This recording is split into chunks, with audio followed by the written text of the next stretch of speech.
Banswara news bye Mirza एवं भोर नायक अखबार बांसवाड़ा के ब्यूरो चीफ सईद मिर्जा हिंदुस्तानी की रिपोर्ट। बांसवाड़ा में अंजुमन इस्लामिया पर घोटाले का आरोप। पूर्व पदाधिकारी तुफैल अहमद सिंधी ने भी लगाए गंभीर इल्जाम। धरने पर बैठे मुस्लिम समाज जनों ने की प्रेस कॉन्फ्रेंस। क्योंकि कलेक्टर साहब से हमारी बात हुई थी, कलेक्टर साहब ने यह कहा था कि आप एक भी व्यक्ति न्यायालय में चले जाओ और ये सामाजिक मसला और आप लोग धरने पे बैठे हो जल्दी सुलझ जाएगा। और वो भी सही कि 5 महीने में हमारी 24 पेशियाँ पड़ी, तो इसका मतलब सिविल केस है, 24 पेशियाँ पढ़ना इसका मतलब फास्ट चल रहा है ये। अब वो उसके बाद हमने काउंटर केस किया 3 महीने बाद, जो हम पे केस चलता रहा और हमने काउंटर केस किया, तो उसमें हमारी ये 3 मांगे हैं। समाज के द्वारा ऑडिट हो जाए, सरकार के द्वारा ऑडिट करवा दो, या फिर अगर ये दोनों बातें नहीं होती हैं तो रिसीवर नियुक्त हो जाए। तो उसमें लास्ट में इसलिए दुख नहीं होगा हमको। अच्छा, रिसीवर नियुक्त होने का मतलब ये नहीं है कि रिसीवर सरकार में लेके चला जाएगा, ऐसा नहीं है। रिसीवर का तो ये है कि एक RS अधिकारी रहेगा, 2 आदमी रहेंगे, वो सारा हिसाब किताब जमाएंगे और समाज के व्यक्ति उसका काम करेंगे। हम चंदे से चल रहे हैं तो वो कमेटी का गठन हो जाएगा लेकिन हमारे लोगों में ये सोच बनती है कि रिसीवर आ जाएगा तो सरकार में गया, तो ये ऐसा नहीं है। तो हमने तीसरी मांग ये भी रखी है कि रिसीवर, हाँ नहीं गया। तो तीसरी मांग ये भी रखी है क्योंकि ये एक व्यक्ति के द्वारा या 2-5 व्यक्ति इस संस्था को खूब कर दें, इससे बेटर ये है कि सरकार का दखल हो जाए, सरकार व्यवस्थित कर दे, न समाज को दे दे। इस तरीके से आपने कहा कि सदर पर जो है वो कई मुकदमे दर्ज हैं, वो हिस्ट्री सीटर हैं, तो क्या अंजुमन इस्लामिया के अंदर कोई ऐसी शर्त है कि ऐसे हिस्ट्री सीटर व्यक्ति को सदर बनाया जाए, नहीं बनाया जाए? ऐसी स्थिति में अगर सदर बनाया है तो इसका जिम्मेदार कौन है? क्या आप लोगों की मंशा से वो सदर बने थे? अगर वो हिस्ट्री सीटर हैं, इसके बाद अगर ये इतना बड़ा घोटाला और उन्होंने भ्रष्टाचार किया है, तो आप जांच किससे करवाना चाहते हैं? क्या पहला सवाल जो आपने शुरू किया है कि समाज में इस प्रवृत्ति के लोग आते हैं तो उनको रोकने का कोई प्रावधान है कि नहीं है, इसका जवाब ये है कि हमारा कॉन्स्टिट्यूशन बना हुआ है, उसमें एक धारा ये लिखी हुई है कि हमारी जो व्यवस्था 10 पंचों से मेंबर चुन के आते हैं, वहीं उसको रोकने के लिए एक धारा अंजुमन में ये लिखी हुई है कि अंजुमन का मेंबर खास जो वोट डालता है उसको मेंबर खास कहते हैं, वो नेक चलन होना चाहिए।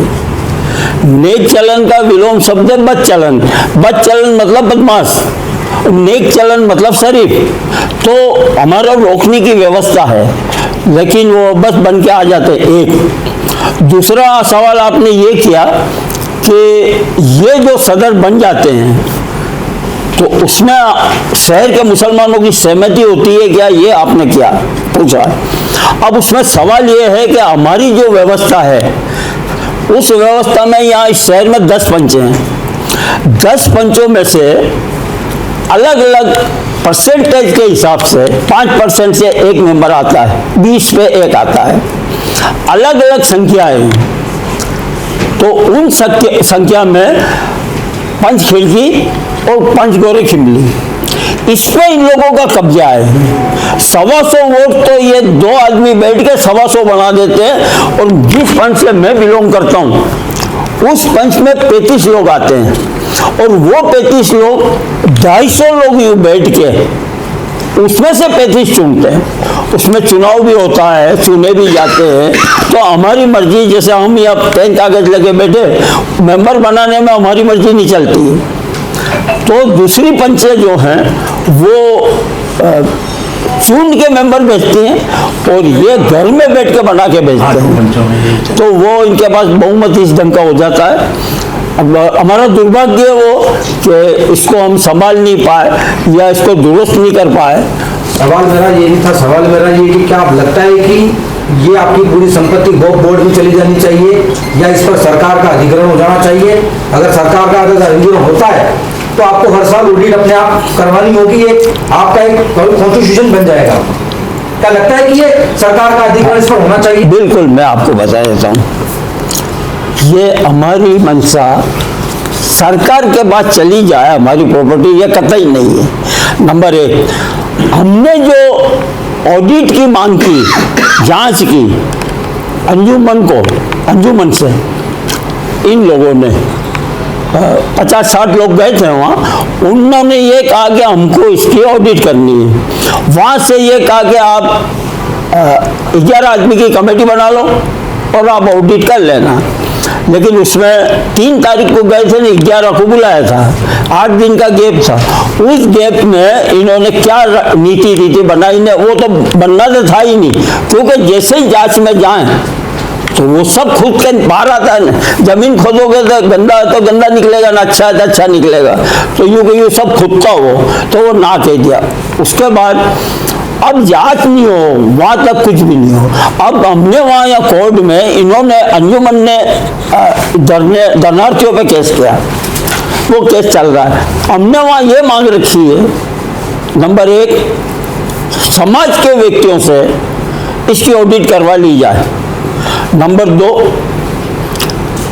न्यायालय प्रशासन को आदेश दे, निर्देश दे कि प्रशासनिक कमेटी का गठन कर दे, वो जांच कर ले। रिसीवर चाहते हैं आप? जी, रिसीवर चाहते हैं? हाँ, नहीं रिसीवर, वो रिसीवर नहीं बैठेगा। एक मिनट, मैं आपको बीच में टोक रहा हूँ, आगे चलता हूँ। विवेक जी, ऐसा है कि 2 करोड़ 64 लाख जो बतलाया है लोगों को देना है, देनदारियां हैं जो लोगों को देना है 2 करोड़ 64, उसमें सिर्फ 30 लाख ही बैंक में बैलेंस है। 35 लाख नहीं 35 नहीं, 5 लाख जो कैशियर ने बतलाया वही फर्जी है। किसने चेक करा 5 लाख है कि नहीं तिजोरी में? तो मैं तो उसको नहीं मानता हूँ, बैंक का जो है वो मान रहा हूँ 30 लाख है। तो 264 में 30 लाख, 2 करोड़ 34 लाख तो हमें देना है लोगों को। नहीं देंगे तो दुकानों पे कब्जा कर लेंगे, काबिज हो जाएंगे, किराए भी नहीं देंगे हमें। जो 61,000 जो हर महीने किराया आ रहा है वो भी नहीं मिलेगा। और अगर जांच की जाए, दूध का दूध पानी का पानी किया जाए, और कंस्ट्रक्शन दूसरे खर्चे सब देखे जाए कि ये सब फर्जी बने हुए हैं, इसका कोई वजूद नहीं है, तो मेरे ख्याल से ये 2.5 करोड़ का जो मामला है 5 लाख तक जाएगा। 5 लाख 5 करोड़ रुपए ये खा गए। अच्छा, इसमें एक सवाल 5 करोड़ रुपए खा गए। और साहब कोई ये मामला चल रहा है कोर्ट में, मामला चल रहा है कोर्ट में जी, काउंटर केस भी चल रहा है, तो फैसला करेगा कोर्ट, जी, ठीक है ना? जहाँ तक बात रही ऑडिट की, वो भी फिर सर कोर्ट कहेगा, कोर्ट के, आपको कोर्ट कहेगा। सेंट्रल हाँ, एक मिनट बाबूजी, चुप रहो बाबूजी, मामला तब सीधा कोर्ट में गया। हाँ, तो हाल फिलहाल तो कुछ होना जाना नहीं होना जाना कुछ भी नहीं है। जो आप कह रहे हो कि ये मामला कोर्ट में है, कोर्ट से ऑडिट को बिल्कुल हम तो मान रहे हैं ना, कोर्ट में होगा जो भी होगा। हम नहीं, ये जो आज प्रेस कॉन्फ्रेंस की है, हमारी मंशा ये थोड़ी कि कल फैसला हो जाए, परसों फैसला हो जाए, ये मंशा नहीं। हमारी मंशा ये है कि जिस वजह से अंजुमन के जांच या ऑडिट नहीं करवाने दी शुरू में, उसका मुख्य कारण जो इन्होंने हिसाब दिया वो ये है, जो मतलब अभी इसको ईमानदारी से इसकी जांच हो जाए। तो अभी ये बाबूजी ने बताया ना, हमारे भाई साहब ने, कि वाकई करोड़ों का मसला है ये। तो हम ये कि आवाम को ये बात तो पहुंचाएंगे 5 करोड़ का मसला है कि ये हालत है इस अंजुमन की, तो सिर्फ आवाम तक इस बात को पहुंचाने के लिए आज की प्रेस कॉन्फ्रेंस है। फैसले को प्रभावित करना है या इस प्रेस कॉन्फ्रेंस से हमारा फैसले की ओर चला जाना है, ऐसा कुछ भी नहीं है। कोर्ट न्यायालय ही फैसला देगा, वो मान्य होगा सबको। लेकिन मैं चुनाव भी क्या करवा उसने दादागिरी से ही बैठेगा सदर साहब। अच्छा, हाँ, जो ये वो तो फिर बात की बात है। हमारे पास अवेलेबल है अभी 2000 प्रति है ये, और 2000 और छपेंगी, 4000 4,000 इसको 1-2 दिन का अंदर अंदर ये डोर टू डोर दिया जाएगा। ये सारे परिवारों में बटी। डोर टू डोर देंगे इसको। आज तक बांसवाड़े के मुसलमानों ने ये हिसाब नहीं देखा है। आज पहली बार आपको देंगे, पहले उसके बाद में ये सब हमारे इस शहर के मुसलमानों की सोच ये बनी हुई है, मैंने बताया था ना, एक टापरी से ये इमारतें खड़ी हो गई हैं, तो सब ईमानदारी से चलते चलते ये बड़ी इमारत बनी है, तो वो चंदा करते हैं स्कूल चलती है, चंदा करते हैं स्कूल चलती है। तो मुसलमान की सोच ये बनी हुई है कि बेचारे चंदा ले जाते हैं और स्कूल चला रहे हैं, जबकि चंदे से स्कूल बरसों पहले चलती थी, उसमें से भी पैसे बचते थे और रख के ये इमारतें खड़ी की गई है। अब आज 1 करोड़ के आसपास की इस अंजुमन की इनकम है। क्या अंजुमन का कोई भी पदाधिकारी करोड़ रुपए खर्च कर सकता है? नहीं कर सकता। एक बात आप ये सवाल पे मैं एक बात और बता दूं आपको, इसमें जितना भी खर्चा है, ये कॉन्स्टिट्यूशन मेरे पास पड़ा है, ये बिना बोर्ड की अनुमति के आप कोई भी खर्चा नहीं कर सकते।